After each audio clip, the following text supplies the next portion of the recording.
بسم اللہ الرحمن الرحیم. ہیلو السلام علیکم. کیسے ہیں آپ سب؟ ٹھیک ٹھاک ہیں؟ میں ہوں ہینا جبین. تو ویلکم کرتی ہوں آپ کو اپنے چینل پر. سب سے پہلے تو آپ کا شکریہ ادا کرتی ہوں کیونکہ آپ نے اپنا قیمتی وقت نکالا میرے ویڈیو کو دیکھنے کے لیے. اور دوسری بات آپ سے ریکویسٹ کرتی ہوں کہ اگر آپ نے میرے چینل کو ابھی تک سبسکرائب نہیں کیا تو کر لیجئے اور نوٹیفیکیشن کا بٹن آن کر لیجئے.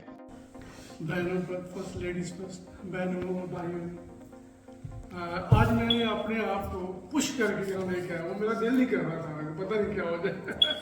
پر موسم ایسا ہے کہ وہ آدمی کو اس اندھیرے میں باہر نہ اندھیرے میں نکلنے میں خوف کی ہوتی ہے.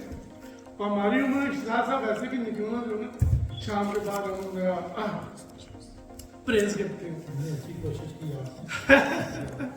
بس ڈیوٹی میں نے پھر سوچا کہ جب آدمی ڈیوٹی کرنی ہوتی ہے نا تو پھر آدمی کی چوائس نہیں ہوتی. آپ جاب پہ جاتے ہیں, جاب کرتے ہیں, اگر آپ ڈیوٹی کرتے ہیں تو پھر چوائس نہیں ہوتی. تو جب اللہ کے رسول کے کام کو آپ لے کے چلتے ہیں تو پھر بہانا کیسا. تو میرے دل میں یہ سوچ آئی اور سارا دن مجھے میں جاؤں گا نہیں جاؤں گا نہیں جاؤں گا. اور آخری سوچ یہ آئی کہ نہیں بھائی, اللہ تبارک تعالیٰ, اللہ کے رسول, اللہ کے اولیاء اللہ نے مجھے ایک ڈیوٹی دی ہوئی ہے کہ میں ان کا پیغام, ان کے پیغام باتیں نہیں کی. ہم کی ہماری کیا باتیں, انہیں کی باتیں.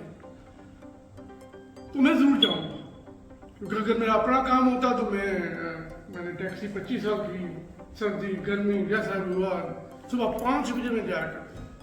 5 بجے کسی کو جگانے کی بھی ضرورت نہیں, ایسے ٹل بنا کھڑا ہو جاتا. تو میں نے کہا اس میں کیسے نہ جاؤں, میرا کوئی کام بھی نہیں ہے. تو میں اس لیے یہ خیال میرے ذہن میں آیا. یہ خیال میرے ذہن میں آیا. میں کوئی بڑائی نہیں اپنی پیدا کر رہا, یہ اللہ تبارک تعالیٰ کی طرف سے انسپائریشن ہوتی ہے کسی چیز کے لیے. تو میں اٹھ کھڑا ہوں, میں نے کہا میں ضرور جاؤں. میں لیٹر ہوں, میں نے کہا میں جاگ آ کے چلا جاؤں گا, نہیں تو میں لمبا پہ رہا ہوں.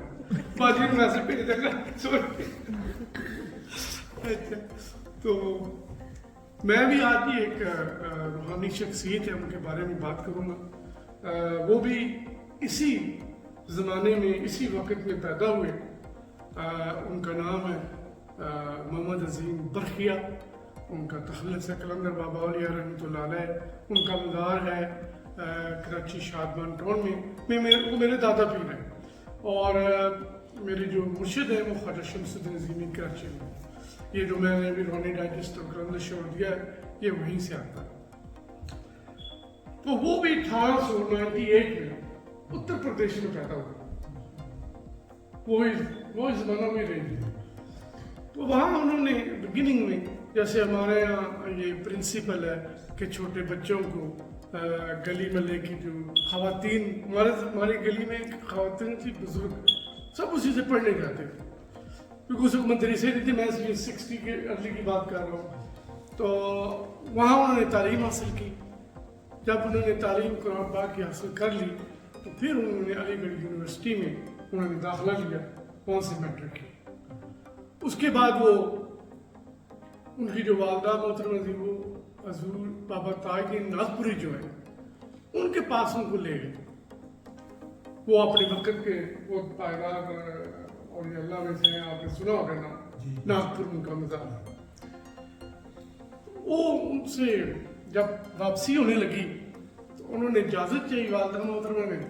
تو کہا کہ میں بیٹے کو بھی ساتھ لے جاتی ہوں, ابھی اس کی تعلیم جو ہے وہ مکمل نہیں ہے. حضور بابا تاجدین ناگپوری نے فرمایا میرے پاس ٹائم کتنا بڑی, انہوں نے بولتا ہی جاؤں لوگ بور ہو جاتے. پوچھ لوں گا. اچھا. تو انہوں نے کہا دیکھیں اگر یہ مزید تعلیم لی نا اس نے تو یہ میرے کام کا نہیں رہے. پھر وہ 14 سال ان کی صحبت میں رہے, وہاں وہ ان کے پاس رہے 14 سال. 14 سال کے بعد جب پھر جیسے حالات بدلے, بھائی نے بتا رہے تھے 1947 میں حضور قلندر بابا علیہ رحمۃ اللہ علیہ کراچی میں آ گئے. یہاں انہوں نے ڈون ایک میگزین تھا انگلش کا, اس کے سب ایڈیٹر تھے,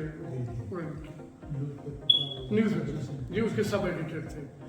اور علی گڑھ یونیورسٹی کا بندہ میٹرک کیا اس زمانے کا. اچھا. تو وہ پھر یہاں آ کے جو قلندر بابا علیہ رحمۃ اللہ علیہ نے ان کے اندر تعلیم ان کے اندر دی تھی ان کو، اس پہ انہوں نے عمل کرنا شروع کیا. پھر وہ کیونکہ مرشد ضروری ہوتا ہے اس روحانی راستے میں، تو ایک بزرگ ملتان میں لاہور میں، انہیں ملتان روڈ پہ میرا ہم کا مزار ہے قلندر سہروردی، جی ہے نا ملتان روڈ پہ ہی ہاں، وہ کراچی میں آئے تو وہ ان کے پاس گئے اور کہا جی مجھے اپنا مرید کر لے. انہوں نے کہا اچھا تم صبح کو آؤ. وہ مکلو روڈ پہ ہوٹل تھا کراچی میں، تو یہ کراچی کی بات ہے، اچھا مکلو روڈ پہ نہیں وہاں گئے تو وہاں بہرحال وہ حضرت قلندر بابا علیہ رحمۃ اللہ علیہ صبح ہی جا کے وہ سیڑھیوں پہ بیٹھ گئے. وہ جو ٹائم انہوں نے بتایا وہ صبح بیٹھ گئے، جا کے بیٹھ گئے تو حضرت قلندر سہروردی رحمۃ اللہ علیہ نے عام ٹائم سے دروازہ کھولا تو انہوں نے دیکھا کہ بندہ آگے بیٹھا. انہوں نے ٹائم میں کتنا برباد ہے، تو انہوں نے پھر ان کو تعلیمات دی. تو حضور قلندر بابا علیہ رحمۃ اللہ علیہ کا یہ چھوٹا سا انٹروڈکشن تھا. ان کا موٹو کیا ہے؟ ہر کسی شخصیت کا موٹو ہوتا ہے کہ ان کی تعلیمات ہوتی ہے وہ کس چیز کا پرچار کرتے ہیں.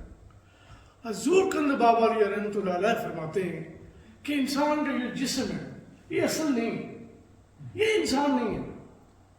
انسان کی صفت پردہ اس کی روح ہے، اور روح اسی طرح ہی ہے، یہ جسم اسی طرح ہی. جیسے میں نے وہ کوٹ اتار کے وہاں رکھ دیا ہے، اب وہ کوٹ موومنٹ نہیں کر رہا، یہ میری کوٹی موومنٹ کر رہی ہے کیونکہ میرے اندر روح ہے، اس کے اندر روح نہیں ہے. وہ روح جو ہے حضرت قلندر بابا علیہ رحمۃ اللہ فرماتے ہیں کہ ہم نے جتنی بھی باتیں آپ نے کی نا ابھی حالات حاضرہ پہ، کہ ہمارا فیلئر کیا ہے اور کیوں.